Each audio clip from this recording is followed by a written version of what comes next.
Study IQ IAS, अब तैयारी हुई affordable.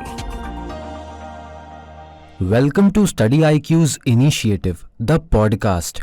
I am your host, Dipansh Moorjani. So tighten your belts, it is time for the podcast of the day.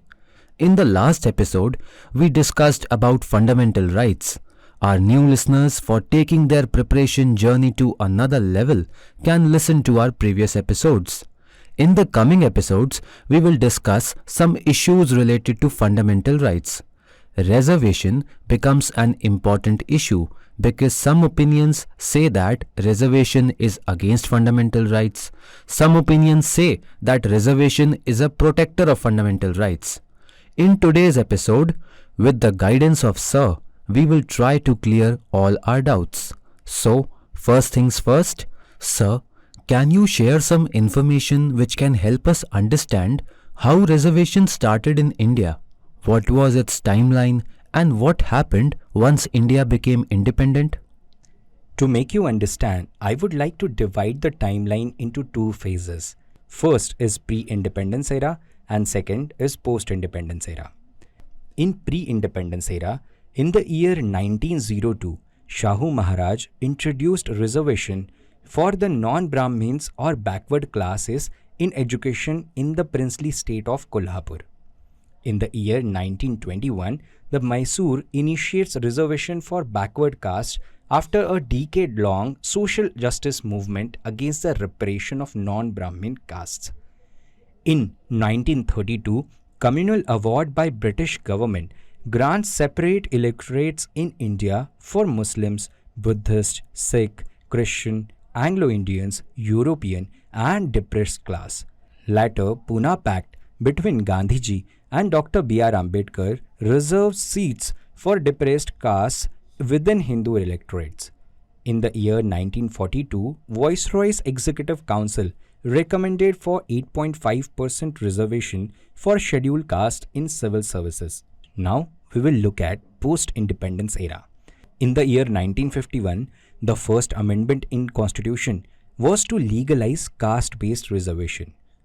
Then later on, in the year 1990, we have seen that Mandal Commission report recommended 27% reservation to other backward caste, that is OBC, is implemented by the then Prime Minister V.P. Singh.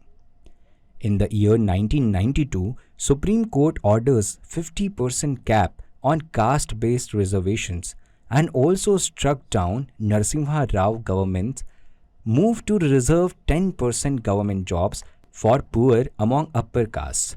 This says that economic condition should not be a criteria for reservation, Supreme Court said. However, in the year 2019, Parliament through 103rd Constitutional Amendment Act have passed the bill for 10% quota and reservation for economically weaker sections of society. This bill was challenged in Supreme Court. However, in recent judgment, Supreme Court have upheld the decision of Parliament. Sir, after your explanations, we can say that reservation system was available in India even before independence, and the reservation system which is available after independence was developed by the Constituent Assembly, which was chaired by Dr. B.R. Ambedkar. The system of reservation existed in India even before independence. The post-independence system of reservation was framed by Constituent Assembly, which was basically chaired by Dr. B.R. Ambedkar. Initially, it was introduced for a time span of 10 years. Post 10 years period, the legislators of India found the necessity to continue the system of reservation to overcome many years of societal and cultural discrimination of certain sections of society. Sir, from examination point of view, students must understand why reservation was included in India. So can you throw some light on few points on inclusion of reservation in India which will help students in their mains answer writing as well? Reservations were put in place in the Indian Constitution immediately after independence, and the reasons for it are following. To rectify the past and historical injustice against backward castes and classes of society. Secondly, to ensure the equal representation can be seen from people belonging to all castes in the services under the state as well as center. Fourth reason was to provide an equal platform for everyone irrespective of their caste. The last, to promote and advance the backward classes in terms of their opportunities and representation in various spheres of society, whether that representation can be economic or in the state or in the jobs or in the education. Sir, to understand reservation in India, understanding the Mandal Commission and its recommendation becomes mandatory. So can you inform us about the Mandal Commission? The Mandal Commission was set up on 1st January 1979 by Indian government under the Prime Minister Morarji Desai. The chief mandate of the Mandal Commission was to identify the socially or educationally backward classes of India and to consider reservations as a means to address caste inequality and discrimination. The Commission developed 11-point criteria to identify the backward classes who were called Other Backward Class or OBC. The criteria was classified into 3 sections such as social, economic and educational. The commission was basically chaired by Member of Parliament B.P. Mandal, and the commission had submitted its report to the President on 31st December 1980. In the year 1990, the then Prime Minister V.P. Singh announced in the Parliament that the recommendations of the Mandal Commission would be implemented. The Mandal Commission concluded that India's population considered of approximately 52% of OBCs, therefore 27% of government jobs should be reserved for them. In the year 1992, the Supreme Court upheld 27% reservation for OBCs, but also stated that the only caste was not an indicator of social and educational backwardness. Sir, just now we understood the recommendations of Mandal Commission. These recommendations were implemented by the government at that time. However, we want to know, are there any laws which are related to reservation and how these laws become relevant in the context of reservation in India? Definitely, there are some laws and provisions in constitutions to promote reservation systems.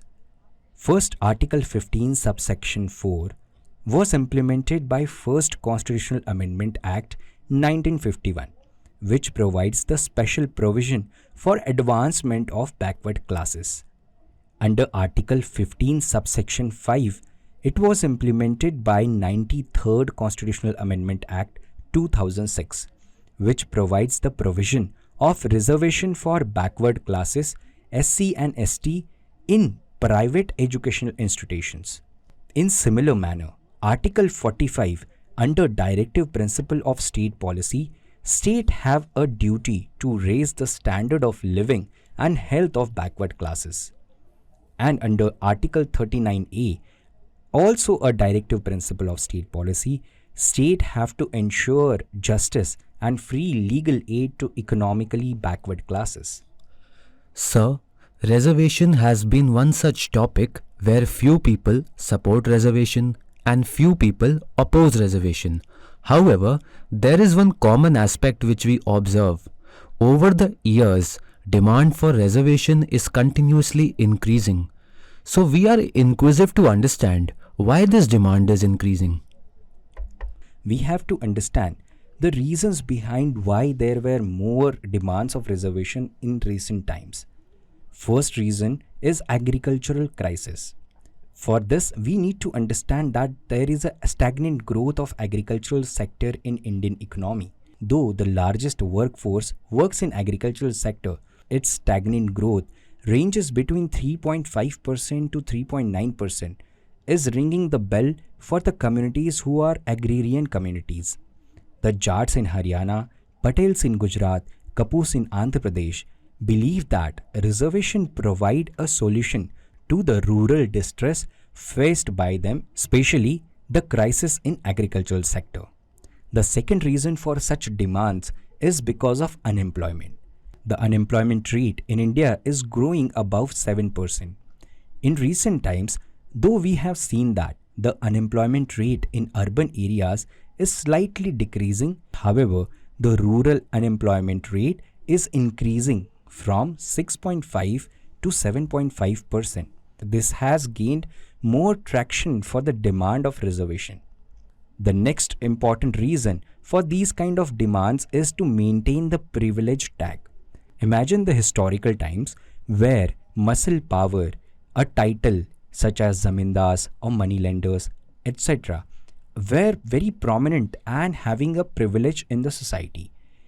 Nowadays, the economy is becoming a knowledge-based economy where this privileged status is being compromised and being threatened, and that is why the tool of reservation will give an opportunity to maintain such privileged status is a demand from some communities. Another is salary and wages. Wages in the private sector are much lower than in the public sector. Salaries of government jobs are most attractive at the entry level. However, it is also perceived that the jobs in government sector are more stable than the private sector. Sir, like we were previously discussing that some arguments favor reservation and some arguments oppose reservation. But can you throw some light on these arguments? As an UPSC aspirant or any other rational being need to understand the arguments in favor and against very logically. We have to understand these arguments to write our answers and to form our informed opinion rather than we form our opinion on the basis of emotions. So we will segregate the arguments in favor and arguments in against. First, we will discuss arguments in favor. The first is historical injustice. In caste-based reservation, it is a necessity in India because of historical negligence and injustice caused to these backward communities. Let's try to understand with a fact quoted by an member of parliament, where the communities of SC and STs are given a reservation in Lok Sabha. Their representation is around 25%. However, with this fact, he wanted to highlight that historical injustice is still prevalent. The second argument in favor of reservation is level playing field. Reservation provides a level playing field as it is difficult for the backward sections who were historically deprived of education, skills and economic mobility to suddenly start competing with those who had access to those for many more centuries. The next argument which is in favor is meritocracy versus equality. No doubt, meritocracy is very much important. However, it will have no meaning without equality. The caste-based reservation also minimized the gap between upper and lower caste to a greater extent. The next argument which is in favor is administration quality. A study revealed that reservation have not affected the efficiency of administration, but ultimately it enhanced the quality of administration. They have shown a study that the best example is the Indian Railways, in which the SC/ST employee comprise more in number and the results have been better in terms of administrative outcomes. Now let us understand the arguments which are against the reservation system. The first argument, the critic says that the majority of lower caste have stepped up to the social ladder and are now on an equal status compared to the general population. Hence, there is no need for reservation anymore. A reservation only provides a limited and short-term solution to the historical injustice issues. Next argument, which is against reservation system, says that reservation is obviously a tool to address social and educational backwardness. However, it does not have solution for all social and economic issues. There are much better and innovative ways to solve those issues. However, reservation prevents the leadership to come up with viable solution, as the policy of appeasement is favored by politicians during the election year. Few critics also says that as the reservation grows larger, it becomes a mechanism of exclusion rather than inclusion. Sir, can you enlighten us on those solutions which cater to this difference of opinion? Preparing as an aspirant and aspiring civil servant, we need to give way forward and creative solutions for the issues in our society. So, the first solution can be to create a reservation system according to economic status. Reservation based on caste and not on the basis of economic condition are unethical and unacceptable. Some say to counter the economic basis of reservation. However, fair and just reservation should be provided to uplift the people with poor condition of life, those who don't have meals to eat, clothes to wear, and no home to live in. They shall have made on the basis of factors such as gender, which is very important as India is a democracy and creating a just society. The bill of women's reservation in legislation is still pending in parliament is not a good healthy sign for Indian democracy. The process of reservation should be such that it filters the truly economically deprived individuals and bring them all to the justice. There can be a revolutionary changes in education system at grassroots level to improve the primary level education, because reservation at subsequent stages will never be any use if quality education hasn't been provided to children at the primary stage. In this context, Justice Ravindran in Ashok Kumar Thakur versus Union of India case rightly said that when more people aspire for backwardness rather than of forwardness, the country itself gets stagnant. So, according to the statement of Justice Ravindran, the demand of reservations in nowadays is showing the signs of aspiring backwardness.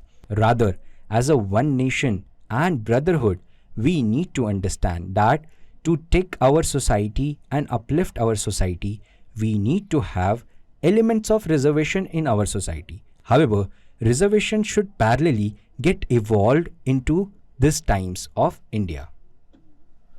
Sir, thank you for your explanations. Dear listeners, it is time to bid you a goodbye. In the next episode, we will discuss another issue related to fundamental rights. Till then, keep studying and stay connected to StudyIQ.